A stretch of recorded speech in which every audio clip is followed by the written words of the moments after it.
Bé, bon dia. Fa 15 dies, al ple passat, els deia menjar malament emmalalteix i mata. A Catalunya també. Perquè l'alimentació insana està al darrere de les principals malalties que afecten la nostra població, com la diabetis tipus 2, l'obesitat, malalties cardiovasculars o certs tipus de càncer, fins i tot, i estem parlant de dades científicament demostrades. Perquè cada vegada és més greu, perquè la meitat d'infants de Catalunya pateixen sobrepès o obesitat, i això no només és problema de present, sinó també de futur, com els dèiem fa 15 dies. Perquè a més hi ha biaix de classe claríssim en aquest tema, i és que l'elecció del que mengem respon molt més a causes estructurals que a decisions individuals. La diferència de preu entre una dieta sana i una d'insana és d'1,5 € per persona i dia, i això està fent que un 44% de les famílies de Catalunya no puguin accedir a una dieta que compleixi les recomanacions nutricionals bàsiques de salut. Per tant, no és un tema d'atac individual, no és un tema només de responsabilitat individual, és un tema no només de campanyes d'educació, sinó, evidentment, és un tema de fer polítiques públiques al respecte. Això era, en resum, el que els plantejava en el ple passat amb la interpel·lació que vaig fer al conseller Comín, que ja s'ha excusat que avui no podia estar en el debat d'aquesta moció. I els deia, per tant, per fer polítiques públiques plantejarem una moció que intenti atacar quines són les causes de tot plegat.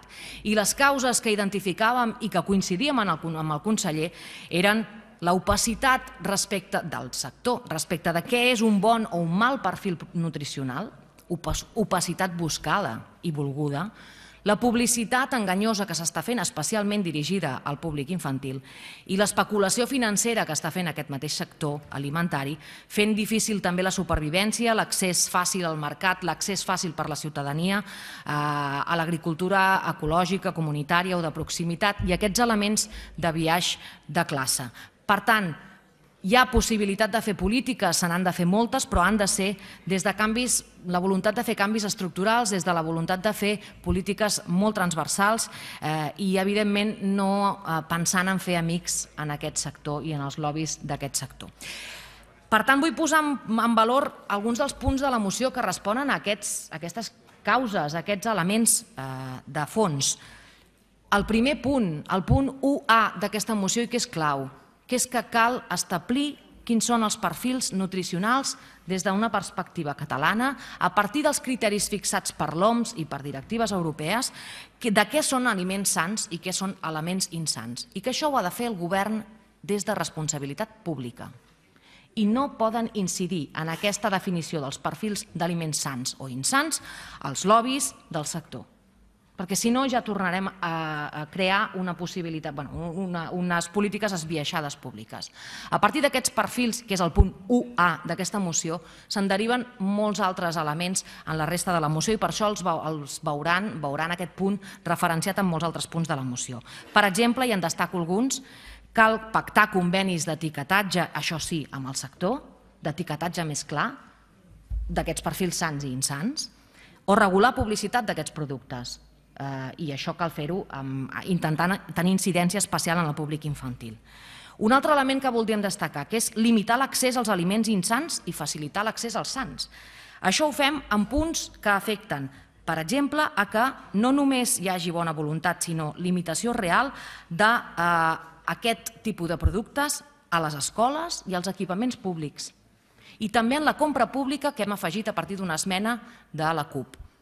O, evidentment, amb elements de fiscalitat, perquè cal atacar amb polítiques impositives, com per exemple a les begudes ensucrades, però també als aliments insans, per poder tenir, a més, no només més dificultats d'accés a aquests productes, sinó també més recursos per poder fer polítiques públiques de salut o de facilitar per accedir a productes saludables. I un tercer element que destaco, i amb això acabo, per atacar aquest biaix de classe, que és el punt de la moció en què reclamem una prestació d'infància per a les famílies amb risc de pobresa.